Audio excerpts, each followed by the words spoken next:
Number one అంటారు. అసలైన number 1 Guru Kashi university. ఎప్పుడు కూడా ఇచ్చే జడ్జిమెంట్లు రాజ్యాంగబద్ధంగా ఉండాలి, రాజ్యాంగ పరంగా ఉండాలి. తర్వాత ప్రజల హ్యూమన్ రైట్స్ కూడా డిస్టర్బ్ అవ్వకూడదు. అంటే మనకు తెలుసు నక్సలైట్లు మనల్ని ఈ విధంగా చేస్తున్నారని తెలిసినా కూడా అక్కడ కూడా వాళ్ళను ఆ, ఆమ్, అంతమొందించేటప్పుడు కూడా మనం ప్రొసీజర్ ఫాలో అయ్యి చేయాలి అన్నది మన రాజ్యాంగం చెబుతుంది. అంటే పోలీసులకు ఎదుటి వ్యక్తిని చంపే అధికారం ఉంది, వాళ్ళ దగ్గర వెపన్స్ ఉన్నాయి. కానీ అవి ఉపయోగిస్తున్నప్పుడు కూడా మీరు తగిన పరిస్థితులు, అంటే మీరు ఆత్మ సంరక్షణలోనే ఇవన్నీ చేయాలి అన్నది మనం కోరుకుంటాం. మీ దగ్గర వెపన్స్ ఉన్నాయని కాదు, మీరు ఉపయోగించుకోవడం కాదు. ఎప్పుడైతే మీ జీవితానికి ప్రమాదం వస్తుందో అప్పుడు మీరు వెపన్స్ ఉపయోగించవచ్చు అన్నది చెబుతుంటారు. అదే మీరు నక్సలైట్స్ చూసుకుంటే మరి వాళ్లకు పోలీస్ హ్యూమన్ రైట్స్ గురించి ఎప్పుడు మాట్లాడరు ఎవరు కూడా. ఎందుకంటే వాళ్ళు ల్యాండ్ మైన్ బ్లాస్ట్ చేస్తారు, అంబుష్లు చేస్తారు, చాలా మంది కుటుంబాలను చంపేస్తుంటారు. మరి అటువంటి సమయంలో మరి పోలీసుల హ్యూమన్ రైట్స్ దాని గురించి ఎప్పుడు చర్చ జరగదు. ఇటువంటి పరిస్థితులలో ఈ నక్సలిజం అన్నది it is against the constitution. ఎందుకంటే మనం బ్యాలెట్ ద్వారా ప్రజాస్వామ్యాన్ని రక్షించుకోవాలి, కానీ వాళ్ళు బుల్లెట్ ద్వారా మేము ప్రజాస్వామ్యాన్ని కాపాడతామన్నది వాళ్ళు కాబట్టి సిద్ధాంతపరంగా ఆ విధంగా ఉండడం వల్ల నక్సలిజం అన్నది మన ఇంటర్నల్ సెక్యూరిటీకి ప్రధానమైన శత్రువు అని అమిత్ షా గారు చాలాసార్లు మాట్లాడడం జరిగింది. సో ఇది బేసిక్గా సల్వాజుడం మూమెంట్ కానీ, సల్వాజుడం తర్వాత ఈ స్పెషల్ పోలీస్ ఆఫీసర్స్ మీద 2011లో ఈ విధంగా వాళ్ళను ఉపయోగించకూడదు అన్నది సుప్రీంకోర్టు యొక్క ఆర్డర్ ప్రధానంగా. సార్, అయితే ఇక్కడే ఇప్పుడు అమిత్ షా కామెంట్స్ చేసిన తర్వాత వినిపిస్తున్నటువంటి వాదనలు, జస్టిస్ సుదర్శన్ రెడ్డి గారికి ముందు నుంచి లెఫ్టిస్ట్ బ్యాక్గ్రౌండ్ ఉంది, ప్రో నక్సలైట్ గా ఆలోచించారు కాబట్టే ఆయన అలాంటి తీర్పునిచ్చారు, ఆయన మీద అలాంటి ప్రభావం ఉంది, ఆ భావజాలం ఉంది అనేటువంటి మాట. ఇప్పుడు అది రాజకీయాలు, ఎట్ ద సేమ్ టైం న్యాయ వ్యవస్థకు సంబంధించి గతంలో ఇచ్చినటువంటి జడ్జిమెంట్స్, వీటన్నిటి గురించి ఒక చర్చకు దారి తీసేలా చేసింది కదా సార్. అంటే సాధారణంగా ఏంటంటే ఒక జడ్జిమెంట్ మీద విమర్శలు చేయవచ్చు, దట్ ఈజ్ నాట్ డిఫమేషన్ అని మన చట్టాల్లోనే ఉంది. మీరు యాక్చువల్గా సిఆర్పిసి ఇప్పుడున్న బిఎన్ఎస్ఎస్ చూసుకుంటే ఒక జడ్జిమెంట్ మీద మనం కామెంట్ చేయవచ్చు, కానీ జడ్జి మీద వైయక్తికంగా మనం కంప్లైంట్స్ చేయకూడదు అన్నది కూడా అందులో ఉంది. జడ్జిమెంట్ గురించి మీరు మాట్లాడవచ్చు, ఎందుకంటే ఒక జడ్జిమెంట్ వచ్చిన తర్వాత కొంతమందికి అది సానుకూలంగా ఉంటుంది, కొంతమందికి వ్యతిరేకంగా ఉంటుంది. సో ఆ విధంగా జడ్జిమెంట్ మీద చర్చోపచర్చలు జరుగుతుంటాయి. ఆ తర్వాత ఇప్పుడు ప్రధానంగా చూసుకోవాల్సిందే, అది ఐ థింక్ సుమారుగా ఒక 18 మంది రిటైర్డ్ జడ్జెస్ అందరూ కూడా ఈ విధంగా అమిత్ షా గారు మాట్లాడడం కరెక్ట్ కాదు అని చెబితే, తర్వాత ఇంకొక 52 జ్యుడిషియల్ వ్యక్తులు, జడ్జిలందరూ కూడా అందులో ఏమి తప్పు లేదని కూడా వాళ్ళు కూడా కౌంటర్ చేయడం జరిగింది. సో ఈ విధంగా ఇవి కూడా మనం చూస్తున్నాం, అంటే వాద ప్రత్యోపవాదాలు జరుగుతూనే ఉన్నాయి మన సిస్టంలో. సో అందులో ముఖ్యంగా ప్రజలు కూడా ఈ నక్సలిజం గురించి, తర్వాత ఈ సల్వాజుడం గురించి, లేకుంటే సల్వాజుడం గురించి ఎవరు మాట్లాడే ఇప్పుడు 2011లో వచ్చిన జడ్జిమెంట్ ఇది. సో ఆ విధమైన పరిస్థితులలో ఇప్పుడు మళ్ళా అప్పటి పరిస్థితులు, నక్సలిజం గురించి చర్చలు మొదలయ్యాయి. చూడాలి, అంటే ముఖ్యంగా ఒక జడ్జిమెంట్ ఇచ్చినందువల్ల ఒక వ్యక్తి యొక్క లీనియేషన్ ఏదైతే ఉంటుందన్నది అది మనం కరెక్ట్ గా జడ్జ్ చేయలేము. ఎందుకంటే జడ్జి వారు కూర్చున్నప్పుడు వాళ్ళ ముందు ఉండేది రాజ్యాంగం, ఆ తర్వాత చేసిన చట్టాలు, ఈ చట్టాలు రాజ్యాంగబద్ధంగా ఉన్నాయా లేదా అని విశ్లేషించడం. అందువల్ల మీరు ముఖ్యంగా జడ్జిమెంట్ చూసుకుంటే వారు డీటెయిల్డ్ గా కామెంట్స్ ఇచ్చారు అందులో, ఎందుకు మేము దీన్ని రాజ్యాంగబద్ధం కాదు అని మేము అంటున్నాము అన్నది. వారు మీరు స్పెషల్ పోలీస్ ఆఫీసర్స్ ను అపాయింట్ చేసుకోవచ్చు. స్పెషల్ పోలీస్ ఆఫీసర్స్ ఎప్పుడు కూడా పోలీసులకు మద్దతుగా ఉండాలి, కానీ వాళ్లను యాంటీ నక్సలైట్ ఆపరేషన్స్ లో ఉపయోగించడం అన్నది కరెక్ట్ కాదు అన్నది ప్రధానంగా అందులో ఉన్న జడ్జిమెంట్స్. వాళ్లకు వెపన్స్ ఇవ్వద్దు, వాళ్ళని యాంటీ నక్సలైట్స్ సపోజ్ ఆఫీసులో కానీ ఏదైనా చిన్న చిన్న పనులకు కానీ ఇటువంటి వాటికి ఉపయోగించు special police officer. For example home guards ఉంటారు, హోమ్ గార్డ్స్ ను కూడా మనం ఉపయోగిస్తుంటాం. సపోజ్ వినాయక చవితి ఇప్పుడు జరుగుతోంది, ఆ బందోబస్తులో పోలీసులతో పాటు హోమ్ గార్డ్స్ కూడా ఉంటారు. అదేవిధంగా స్పెషల్ పోలీస్ ఆఫీసర్స్ కూడా ఆ విధంగా మీరు ఉపయోగించవచ్చు. కానీ నక్సలిజం అన్నదాన్ని ఎదుర్కోవాలంటే మనకు వెల్ ట్రైన్డ్ పోలీస్ ఫోర్స్ కావాలి, ఆ తర్వాత వాళ్ళ ఎడ్యుకేషన్ క్వాలిఫికేషన్ కూడా ఉండాలి, వాళ్ళు పరిస్థితులను సమీక్షించగలిగే శక్తి వాళ్ళలో ఉండాలి అన్నది ప్రధానంగా వాళ్ళు ఇచ్చిన కోరిక. తర్వాత వాళ్ళని ఈ విధంగా ఎస్పీఓలుగా పెట్టడం వల్ల రేపు ఏదైనా వాళ్ళు ఇంకా టార్గెట్స్ ఎక్కువయ్యే అవకాశం ఉంది అన్నది వాళ్ళు సూచించిన ప్రధానమైన కారణాలు. ఈ విధమైన నిర్ణయం తీసుకోవడానికి అన్నది జడ్జిమెంట్ కాపీ చదివితే మనకు తెలుస్తుంది. సార్, ఇక్కడే మీరు చెప్పినట్టుగా ఆపరేషన్ కగార్ అంటే మార్చ్ 2026 కల్లా చివరి మావోయిస్ట్ ని కూడా అంతం చేస్తాము, ఇప్పుడు ఒక డెత్ బెడ్ మీద ఉన్నారు, ఆఖరి శ్వాస తీసుకుంటున్నారు అనేది అమిత్ షా గతంలో చెప్పారు. దాన్ని మళ్ళీ రిపీటెడ్ గా చెప్తూ వచ్చినప్పటికీ ఇప్పటికీ వినిపిస్తున్నటువంటి వాదనలు, మీరు ఒక చోటు నుంచి దాన్ని ఏమో తొలగించగలరేమో కానీ, నక్సలిజాన్ని అక్కడ నక్సల్ భావజాలాన్ని తొలగించగలరేమో కానీ, ఇంకో చోటు నుంచి మళ్ళీ అది వస్తుంది, పూర్తిగా మీరు రూపు మాపలేరు అనేటువంటి వాదనలు. అలాగే ఆపరేషన్ కగార్తో ఎందుకంతలా అంతమందిని మట్టు పెడుతున్నారు, వాళ్ళు శాంతి చర్చలకు వస్తామంటున్నారు కదా, మీరెందుకు యాక్సెప్ట్ చేయట్లేదు అనేటువంటి వాదనలు, అభిప్రాయాలు కూడా వినిపిస్తున్నాయి కదా సార్ ఇప్పుడు. ఎందుకంటే శాంతి చర్చల గురించి మనకు ఒక అనుభవం ఉంది. ఐ థింక్ 2004వ సంవత్సరంలో ఐ థింక్ రాజశేఖర రెడ్డి గారు ఇక్కడ ముఖ్యమంత్రిగా ఉన్నప్పుడు నక్సలైట్స్ తో చర్చలు జరిగాయి. ఐ థింక్ రామకృష్ణ ఆర్కే అన్న ఆయన ఆధ్వర్యంలో ఇక్కడ కొంతమంది నక్సలైట్స్ వచ్చి ఇక్కడ చర్చలు జరిగాయి. ఐ థింక్ జానారెడ్డి గారు అప్పుడు హోమ్ మినిస్టర్ గా ఉండేవారు అనుకుంటాను. సో ఆ సందర్భంగా చర్చలు జరిగి వాళ్ళు సీజ్ ఫైర్ చేద్దాము కొన్ని నెలలు అని నిర్ణయించుకొని వెళ్ళిన తర్వాత ఆ సమయంలో మళ్ళా నక్సలైట్స్ అన్న వాళ్ళు వాళ్ళ బలాన్ని మళ్ళా కట్టుకుని మళ్ళా పోలీసుల మీద వాళ్ళు చర్యలు ప్రారంభించడం మొదలుపెట్టారు. అందువల్ల గతంలో జరిగిన శాంతి చర్చలు ఏవి కూడా అంత ఫలస్వరూపంగా అవ్వలేదు. ఈ సమయాన్ని వాళ్ళు మళ్ళా బలోపేతం అవడానికి ఉపయోగిస్తున్నారు కాబట్టి ఈ శాంతి చర్చలు అన్నవి ఉపయోగం లేదు అన్న నిర్ణయానికి కూడా రావడం జరిగింది. ఇప్పుడు కూడా మీరు చూసుకుంటే చాలా మంది లొంగిపోతున్నారు. ఈ మధ్యలో భద్రాచలంలో కానీ మిగతా ప్రాంతాల్లో కానీ, మొన్న ఐ థింక్ జార్ఖండ్ పరిసరాల్లో చాలా మంది నక్సలైట్స్ వాళ్ళ సపోర్టర్స్ లొంగిపోతున్నారు.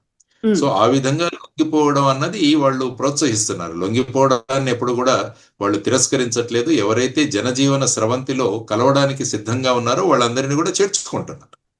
కాబట్టి విడిగా శాంతి చర్చలు అని పిలిచేయాల్సిన దాన్ని మటుకు వాళ్ళు ఒప్పుకోలేదు. ఎందుకంటే గతంలో ఉన్న అనుభవాన్ని చూసుకొని అది అనవసరంగా మనకు అంటే కగార్ ద్వారా ఇంకా ఆల్మోస్ట్ ఫ్యాగెండ్కి వచ్చిన సమయంలో మళ్ళా సమయం ఇస్తే వాళ్ళు మళ్ళా అందరూ కలిసి మళ్ళా బలోపేతం అవుతారన్న చూడడం. యాక్చువల్గా మనం చూడాల్సింది ఏంటంటే నక్సలిజం అన్నది ఎలా వచ్చింది అంటే ఎక్స్ప్లాయిటేషన్, అంటే ధనవంతులు పేదవాళ్ళను ఎక్స్ప్లాయిట్ చేయడం అన్నది ప్రధానంగా కారణం. 1967 మీరు ఒకసారి చదివితే నక్సల్బరీలో అక్కడ ఉన్న భూస్వాములు సాధారణ రైతులని వాళ్ళను ఉపయోగించుకొని చాలా తక్కువ మొత్తంలో వాళ్ళకు బియ్యాన్ని ఇచ్చేవాళ్ళు, ధాన్యాన్ని ఇచ్చేవాళ్ళు. అందువల్ల ఒక రకమైన విప్లవం మొదలైంది, వాళ్ళలో నిరసన అన్నది మొదలైంది.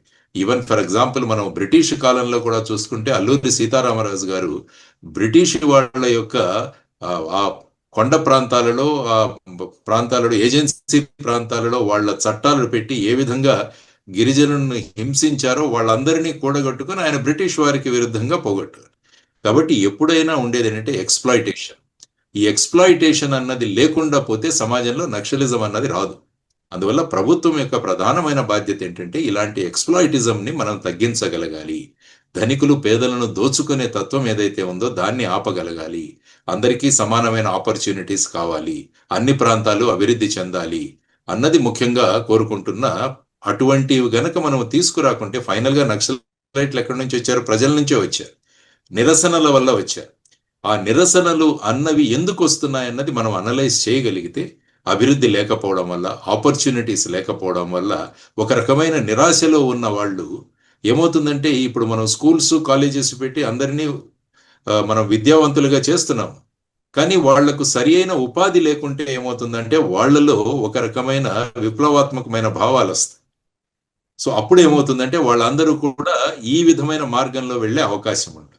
కాబట్టి development is the best alternative to stop this type of movements. ఈ రెవల్యూషనరీస్ ఇవన్నీ కూడా ఆపడానికి ఎక్స్ప్లాయిటేషన్ ఆపడం, రెండవది ఆపర్చునిటీస్ క్రియేట్ చేయడము. డెవలప్మెంట్ ద్వారా మనం ఈ విధమైన తత్వాలు, ఈ విధమైన ఆలోచనలు రాకుండా సమసమాజాన్ని ఎప్పుడైతే ఏర్పాటు చేస్తామో, సోషలిజం అని ఏదైతే మనం మాట్లాడతామో, సోషలిజం వచ్చినప్పుడు సమానత్వం అన్నది మనం సమసమాజాన్ని ఏర్పాటు చేసినప్పుడు, ఒకరిని ఒకరు దోచుకునే తత్వాలు ఆగిపోయినప్పుడు ఏమవుతుందంటే ఇటువంటి ఆలోచనలు అన్నవి ఆగిపోతాయి. సో ఈ విధమైన దిశలో ప్రభుత్వాలు పని చేయాలన్నది మనం అందరం కూడా అనుకోవాలి, ఆలోచించాలి. సో ఇదే పని, ఇదే ప్రయోగం మీ 20 ఏళ్ల క్రితమే చేశారు అప్పుడు మహారాష్ట్రలో ఉన్నప్పుడు. అదే అందుకనే మహారాష్ట్రలో బాగా అక్కడ కంట్రోల్ చేయగలిగాం. Special action plan, special development plan. యాక్చువల్గా ఎలా ఉన్నదంటే నేను ఒక ఉదాహరణ చెబుతాను.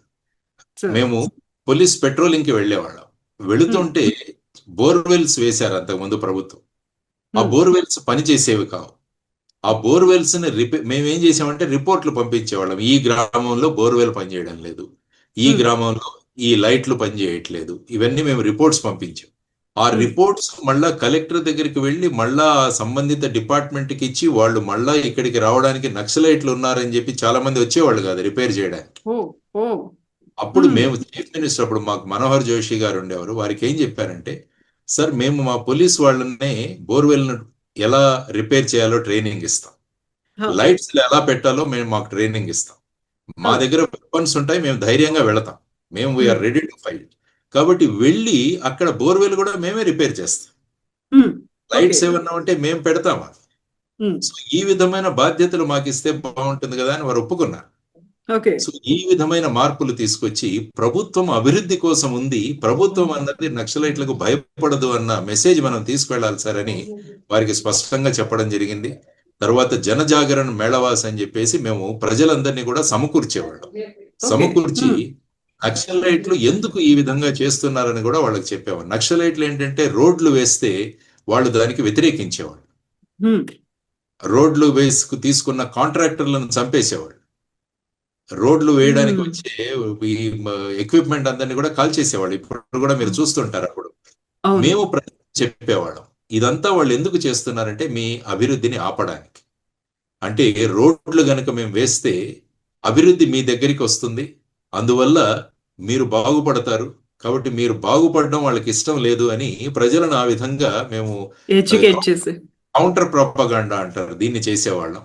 ఆ తర్వాత మీరు మహారాష్ట్రలో చూసుకుంటే సుమారుగా 360 కిలోమీటర్ల రోడ్లు బార్డర్ రోడ్ ఆర్గనైజేషన్స్ తెచ్చి వేశాం అక్కడ. ఎందుకంటే స్థానిక కాంట్రాక్టర్లు ఎవరు రావడానికి సిద్ధంగా లేరు. ఓకే. అందువల్ల బార్డర్ రోడ్ ఆర్గనైజేషన్ ఏదైతే బార్డర్స్ లో వేస్తారో బిఆర్ఓ అంటారు, ఆ ఆర్గనైజేషన్ ని తెచ్చి అప్పుడు శరద్ పవార్ గారు ముఖ్యమంత్రిగా ఉన్నప్పుడు ఆ టైంలో బార్డర్ రోడ్ ఆర్గనైజేషన్స్ తో అది డిస్కషన్ జరిగి 360 కిలోమీటర్లు బార్డర్ రోడ్స్ అక్కడ వేయడం జరిగింది. సో అప్పుడు పీడబ్ల్యూడి మినిస్టర్ గా మాకు తర్వాత నితిన్ గడ్కరీ గారు ఉండేవారు.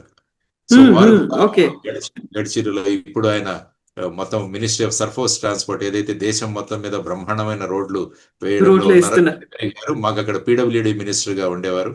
వారు కూడా అప్పుడు ఈ రివ్యూ తీసుకునేవాళ్ళు, మాకు ఎలా రోడ్స్ అన్ని ఎలా జరుగుతున్నాయి ఏంటి అన్నది. సో ఈ విధంగా ఎప్పుడు కూడా నక్సల్ ఇలాగా ఉంటదంటే నీళ్లు చేప లాగా ఉంటది. కాబట్టి నీళ్లు ఉంటేనే చేప ఉంటుంది. కాబట్టి మనం నీళ్లను గనక తీసివేయగలిగితే, అంటే పబ్లిక్ సపోర్ట్ గనక వాళ్ళ దగ్గర నుంచి తీసివేయగలిగితే ఆ చేప సర్వైవ్ అవ్వదు. అందువల్ల ఈ పబ్లిక్ సపోర్ట్ ని మనం ఎలా తీసేయాలి బయటికి అన్నది డెవలప్మెంట్ ద్వారా సాధ్యం అన్నది అక్కడ చేసిన ఒక గొప్ప ప్రయోగం. తర్వాత ఎలక్షన్లు కూడా వీళ్ళు బహిష్కరిస్తుంటారు జనరల్, ఎందుకంటే మాకు బ్యాలెట్ పేపర్ మీద బ్యాలెట్ మీద మాకు విశ్వాసం లేదు అని చెప్పేసి, మాకు బుల్లెట్లే ముఖ్యం అంటారు. అందువల్ల మేము ఏం చేసామంటే అప్పుడు ఆపరేషన్ విశ్వాస్ అని ఒక మూమెంట్ స్టార్ట్ చేశాం మా గడ్చిరోలి జిల్లాలో. అక్కడ ప్రజలకు ఓటు హక్కు యొక్క ప్రాధాన్యతను గురించి వివరించాము.